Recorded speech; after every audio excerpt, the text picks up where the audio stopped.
Հերթական Mercedes ավտոմեքենաները խաղարկվեցին Արտաշատի եւ Տաշիրի Վեգա սրահներում։ Խաղարկություններին մասնակցում են այն հաճախորդները, ովքեր Արտաշատի կամ Տաշիրի Վեգա խանութներից ձեռք են բերել տեխնիկա, կահույք կամ տնային այլ պարագաներ եւ ստացել մասնակցության տոմս։ Խաղարկություններին մասնակցելու համար հաճախորդները գրանցվում են ու տոմսերը գցում թափանցիկ լոտոտրոնի մեջ։ Խաղարկվեցին հանրահայտ Վեգա տրանսֆորմեր սեղաններ, պլանշետներ, փոշեկուլներ եւ կենցաղային տեխնիկայի հավաքածուներ։ Հաղթողների անունները տուփից հանում են երեխաները։ Ամենասպասված մրցանակի մեքենայի խաղարկությունը տեղի ունեցավ վերջում։ Մկրտումյան Արթուր Վալերիկի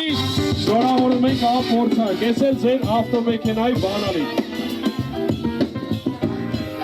Մխոյան Կարինե Վելուխանի։ Ծափարեն Կարինեի, շնորհավորում ենք։ Եվս մեկ անգամ շնորհավորում եմ։ Վեգա ընկերությունը տեղեկացնում է, որ հաճախորդները կարող են ձեռք բերել կահույք զեղչված գներով, ապառիկ 3 տարի ժամկետով։ 12 ամիսների տոկոսագումարները եւ սպասարկման վճարը հաճախորդների փոխարեն կվճարի Վեգան։ Գալիք խաղարկությունների մասին մանրամասն ինֆորմացիա ներկայացված է Վեգայի պաշտոնական կայքեջում։ 50 Mercedes ավտոմեքենաներից հերթականը կխաղարկվի մայիսի 1-ին Գյումրիում։ Վիտալի Գրիգորյան, ժամը լրատվական։